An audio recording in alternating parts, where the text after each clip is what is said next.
कुर्डवाडी शहरातील नागरिकांनो, मी गणेश विगे.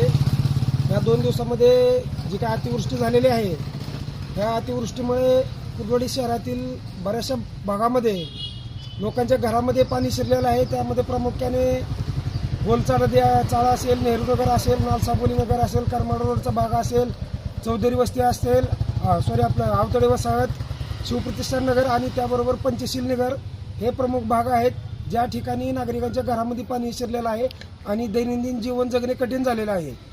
तर आज आम्ही कुर्डवाडी नगर परिषदेचे मुख्याधिकारी यांना भेटायसाठी गेलो होतो, परंतु ते सध्या मिटिंगसाठी बाहेरगावी आहेत.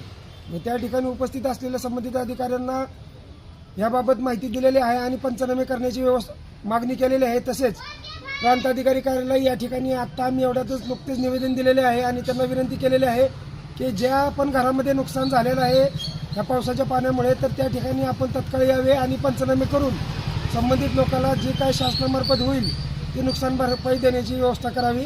आणि त्याचबरोबर आणखीन पण पुढं पाऊस येण्याची खूप मोठी शक्यता आहे आणि तसं हवामान विभागाने सांगितलेलं आहे. तरी ज्या काय उपाययोजना करणे गरजेचे आहे त्या भागामध्ये त्या तत्काळ करण्यात याव्या, अशा आम्ही निवेदनाच्या माध्यमातून मागणी केलेली आहे. नमस्कार. जय हिंद, जय महाराष्ट्र.